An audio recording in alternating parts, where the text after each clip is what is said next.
This videocast will demonstrate how to use Blue Coat's Security Analytics app for Splunk.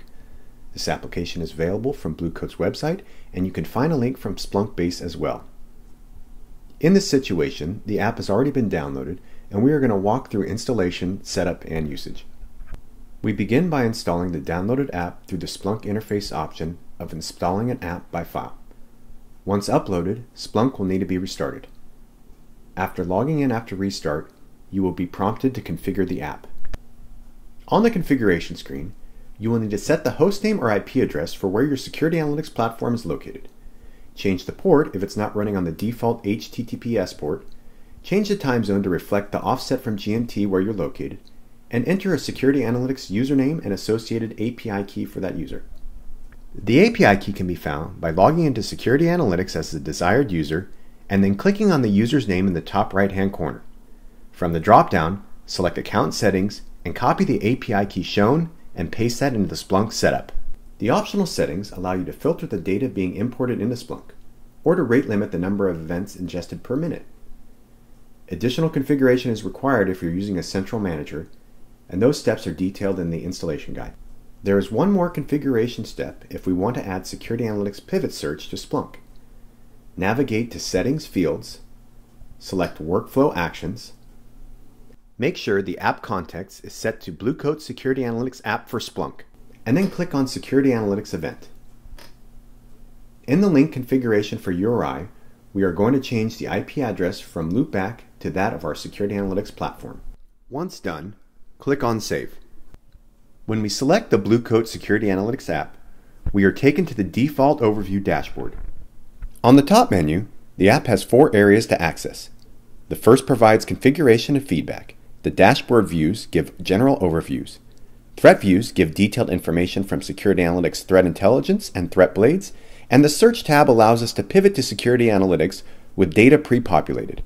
For the purposes of this demo, I have been sending a variety of PCAPs into my lab, many of which contain malicious activity that is reflected in the high volume of alerts seen here. In addition to the alerting information on the overview dashboard, we also get a quick view into top source and destination hosts by traffic usage, as well as the volume of source and destination traffic as seen per country. Notice when I select the highest volume line by traffic responder in the graph that it shows NA. NA represents internal IP addresses to our network, so the amount of volume is what we expect. There are 2 additional dashboards in the Splunk app that visualize the type of traffic going across the network. The first is Network Overview, which shows some of the top users by parameters such as IP address, ports, and protocols.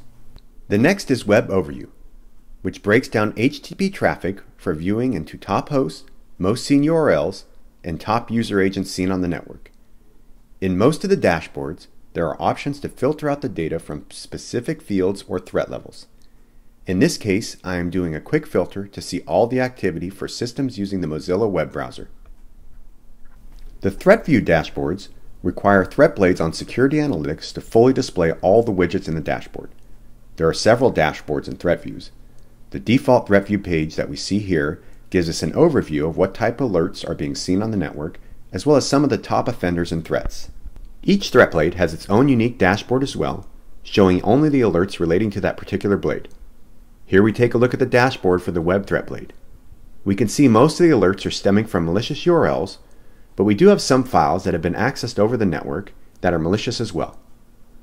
We have seen some advanced malware that was also getting detected using both the Security Analytics and the Malware Analysis appliance. There are filtering options in these dashboards as well. In this case here, I want to see only the most critical threats, so I set my threat score minimum to 10 and view the results. From the metadata from Security Analytics and using the querying language of Splunk, we can also create additional dashboards to show information such as anomalous activity on the network, or we can see the IP addresses of threats plotted around the world map. The last feature of the app being shown is the ability to pivot off searches from other networking devices. This feature works for events that log IP information in the format of Splunk's Common Information Model.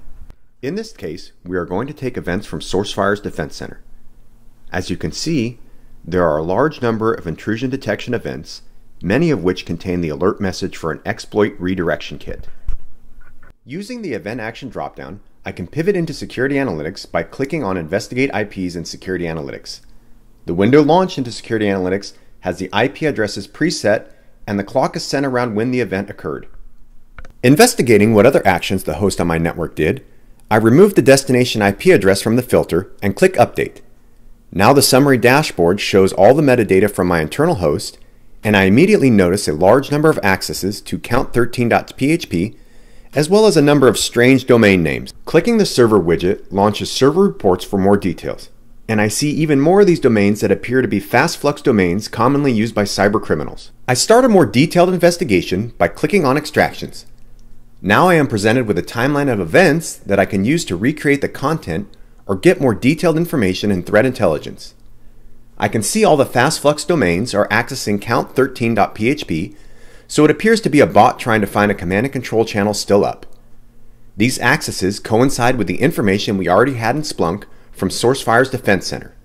My initial goal in using security analytics is to find out what triggered these events. I notice the internal user has made a search on Google. Recreating this page, I can see he was searching for Seton Youth Shelters. I can also see immediately after the search, our user goes to the Seton Youth Shelter website.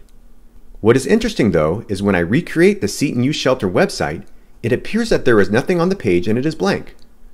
Looking at the actual source of the page reveals something different. We see JavaScript, and what really stands out is the abnormally long variables. It appears this may have been a buffer overflow attempt at the browser and has triggered the bot installation.